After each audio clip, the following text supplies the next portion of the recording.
जिसे हारने का डर नहीं, उसे जीतने से कोई नहीं रोक सकता। Welcome to Mithila nursing classes. आज के हम इस वीडियो में बात करेंगे नर्वस सिस्टम और उसके क्लासिफिकेशन के बारे में। और मैं आपको बताना चाहूंगा, पिछले वीडियो में कल हमने आपको पढ़ाया था न्यूरॉन्स के बारे में और न्यूरॉन्स के स्ट्रक्चर के बारे में। आज हम नर्वस सिस्टम को पढ़ेंगे और इसके क्लासिफिकेशन को पढ़ेंगे।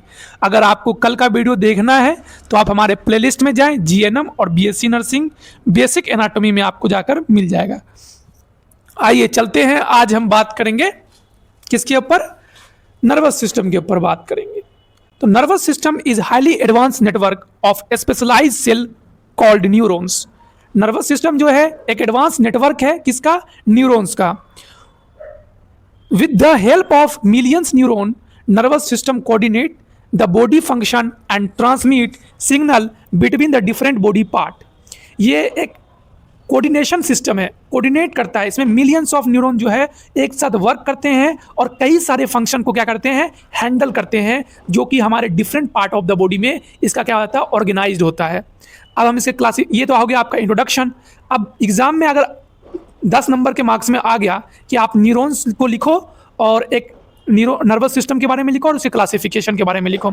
आपने इंट्रोडक्शन लिख दिया, नर्वस सिस्टम क्या होता है आपने इंट्रोडक्शन में बता दिया।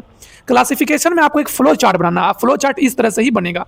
वो फ्लो चार्ट बनेगा आपका सीएनएस, और फ्लो चार्ट में आपको बताना है सीएनएस मतलब central nervous system, PNS peripheral nervous system, somatic division और फिर ऑटोनोमिक डिवीजन। सोमेटिक में आपको सेंसरी न्यूरॉन नर्वस सिस्टम और मोटर न्यूरॉन, और ऑटोनोमिक आपको डिवीजन लिखना है।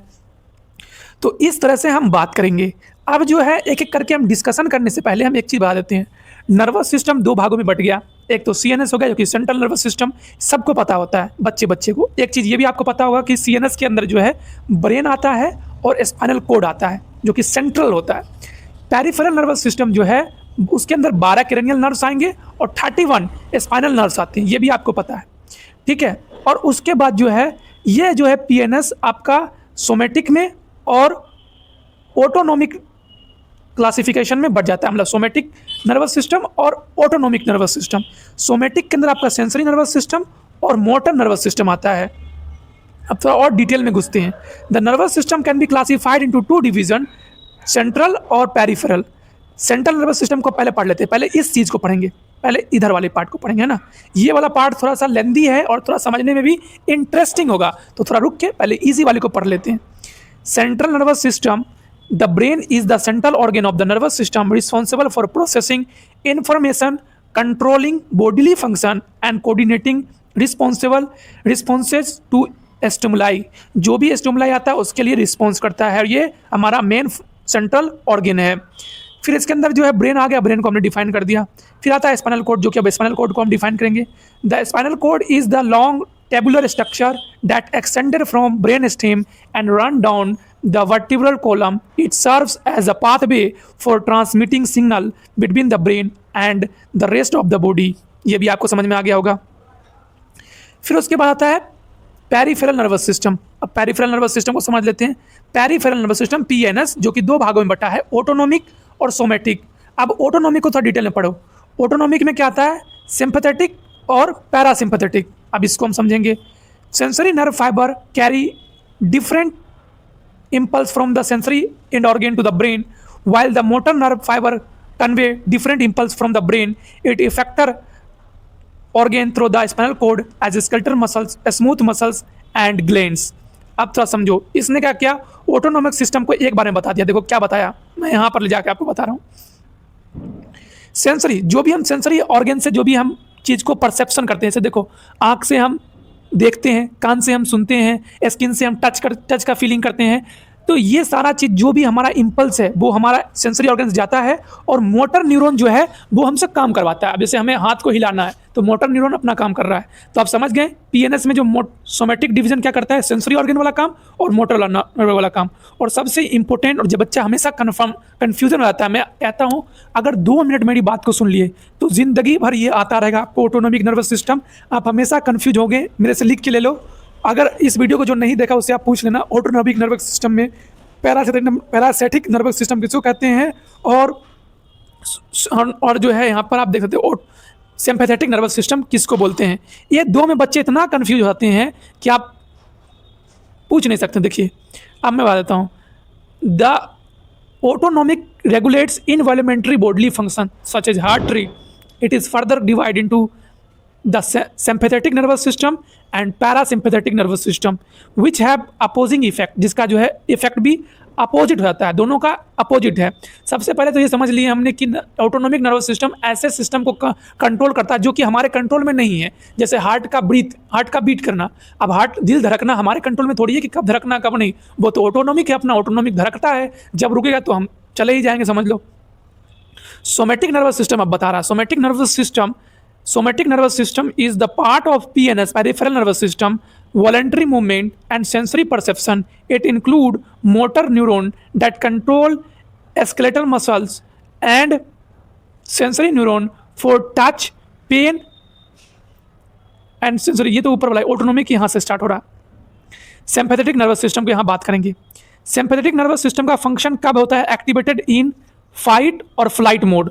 फाइट जब हम कोई चीज़, कब किसी से हम लड़ने के मूड में होते हैं, या फिर हम कभी कहते हैं ना कभी एक जोर से मतलब जो है चौंक गए, ऐसा सरप्राइज हुआ, तो उस दौरान जो है हमारा सिंपैथेटिक नर्वस सिस्टम वर्क करता है, एक्टिवेट होता है, जब हमारा फाइट का सिचुएशन हो या फिर फ्लाइट का सिचुएशन हो।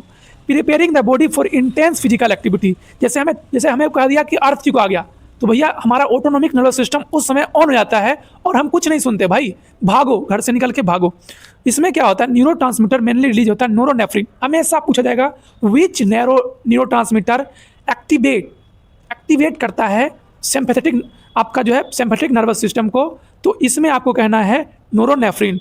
ये हमारे हार्ट रेट को इंक्रीज करता है, डायलेट्स करता है हमारे प्यूपिल को, इनहिबिट करता है डाइजेशन को, और एस्टिमुलेट करता है रिलीज ऑफ एड्रेनलिन। आपको मैं फिर से बता देता हूँ, सिंपैथेटिक नर्वस सिस्टम जब हम लड़ाई के मूड में होते हैं, किसी से लड़ना होता है, तो हमारा हार्ट रेट उस समय जो है बहुत ज़्यादा तेज हो जाता है। जब हम रनिंग करते हैं उस दौरान भी हमारा सिंपैथेटिक नर्वस सिस्टम ऑन हो जाता है और हम काफ़ी ज़्यादा फिजिकल एक्टिव हो जाते हैं। जैसे हमारा हार्ट रेट बढ़ गया, उस समय हमारा प्यूपिल डायलेट हो गया, तो हमें ज़्यादा रोशनी आती है, और उसके बाद हमारा डाइजेशन भी थोड़ा देर रुक जाता है, क्योंकि अगर डाइजेशन रुक जाएगा ना तो हमारा जो है उस देर के लिए डाइजेशन का अपना मेटाबॉलिज्म काम थोड़ा रुक जाता है, और हमारा सारा फंक्शन किस पे आता है? जो हमारा फिजिकल थोड़ा सा ज़्यादा ताकत मिल जाएगा, भागने में, किसी को मारने में, दौड़ने में, इस सब में ताकत खर्च हो जाता है। डाइजेशन वगैरह को थोड़ा देर के लिए रोक दिया जाता है।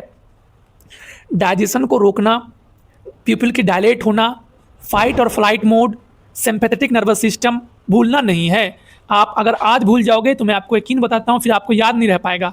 सिंपैथेटिक नर्वस सिस्टम फाइट और फ्लाइट मोड पे ऑन होता है, जिसका एक ही वर्क है, जब हम कोई इंटेंस काम करते हैं तो उसमें ये एक्टिवेट होकर हमें जो है प्यूपिल को डायलेट करता है। हमारा न्यूरोट्रांसमीटर नोरोनेफ्रिन के रिलीज होने के बाद ये जो एक्टिवेट होता है। अब हम बात करेंगे पैरासिम्पैथेटिक नर्वस सिस्टम।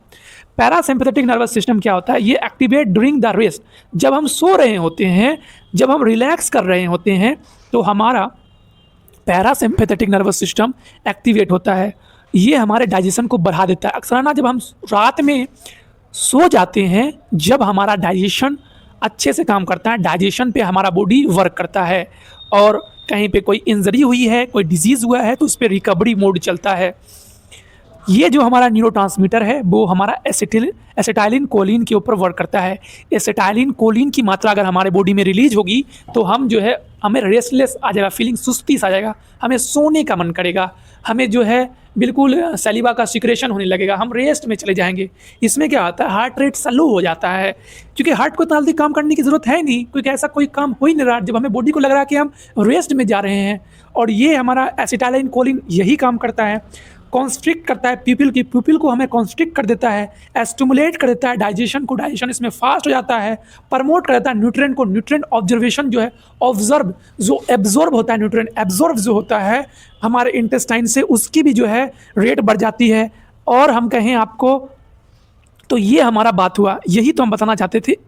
सबसे ज़्यादा इंपॉर्टेंट है ना, आगे चल के भी आपको, वो है ऑटोनोमिक नर्वस सिस्टम। अब अच्छा, ये सब नर्वस सिस्टम पढ़ के हमें फ़ायदा क्या मिलेगा? देखो फ़ायदा बहुत मिलेगा। अब जैसे हमारे बॉडी में एक दवाई हमने डाल दिया जिसका नाम है एसिटाइलिन कोलिन। अब ये क्या करेगा? सुस्ती ला देगा हमारे बॉडी में। ठीक है। तो ये हम कहीं कहीं पे यूज करते हैं ऐसे ड्रग्स को, है ना। इसलिए हमें पढ़ना जरूरी है कि कौन सा नर्वस सिस्टम, कौन सा न्यूरोट्रांसमीटर क्या करवाता है हमारे बॉडी के साथ। इसलिए तो हम पढ़ रहे हैं कि ये जो न्यूरोट्रांसमीटर है कौन से हमारे ब्रेन के, हमारे नर्वस सिस्टम के पार्ट को एक्टिवेट करता है और कौन से फंक्शन ज़्यादा वर्क करेगा। जब भी तो हम कुछ कुछ फार्माकोलॉजी, फार्मा, ड्रग्स ये सब वगैरह देते हैं, तो इसलिए फर्स्ट ईयर में ये हमें नर्वस सिस्टम पढ़ाया जाता है कि हमें कौन से ब्रेन में कौन सा नर्वस सिस्टम अफेक्ट होगा तो क्या दिक्कत होगा। जैसे कि हमारा स्पाइनल कॉर्ड में चोट लग गया, स्पाइनल कॉर्ड में चोट लग गया तो हमने आपको पहले बता दिया ये मोटर सेंसरी न्यूरॉन सिस्टम इसमें अफेक्ट होगा। अब जैसे स्पाइनल कॉर्ड में चोट लगा तो भाई जो हाथ का मूवमेंट है, पैरालिसिस कंडीशन आ जाता है। तो इसे तो हम पढ़ते हैं समझने के लिए चीज़ों को। तो आई होप 15 नंबर का क्वेश्चन आपको आए तो आपको जो मैंने आपको कहा है वो आप कर देना। और एक चीज़ और मैं आपसे इन्फॉर्मेशन शेयर करना चाहूँगा। देखिए बड़े बड़े यूट्यूबर तो बहुत बैठे हैं जिसको आपने सब्सक्राइब किया है और आपने उसका चैनल को भी लाइक करते होंगे, पर देखिए छोटे यूट्यूबर से हम जैसे यूट्यूबर है भाई, उनको भी सपोर्ट करना ज़रूरी है। क्योंकि देखिए अभी हम एनिमेशन नहीं लगा सकते हैं, हम ज़्यादा इसमें जो है लैपटॉप का पेन टैब का यूज नहीं कर रहे हैं जो हम आपको एनिमेशन से लिख लिख के समझाएं अलग अलग तरीके से। हमारा मन करता है पर रिसोर्सेज नहीं है हमारे पास। तो ये रिसोर्सेज कैसे बनेगा? आपके एक सपोर्ट से। अब सपोर्ट आपको कुछ नहीं करना, देखिए वीडियो देखिए या नहीं देखिए, अगर आपको अच्छा लग रहा है तो आप जो है नीचे जाकर एक सब्सक्राइब बटन उसे दबा सकते हैं, दबाइएगा। तो इसमें क्या है, आप ही का फायदा, मैं क्वालिटी एजुकेशन वीडियो बनाऊंगा फ्री में। नहीं अगर आप जो है हमें सपोर्ट करिएगा तो भी हमारा कुछ नहीं, हमारा जो है अपना एजुकेशन वो ग्रो कर रहा है। आई होप आप you understand. Thank you for watching Mithila nursing classes. Thank you.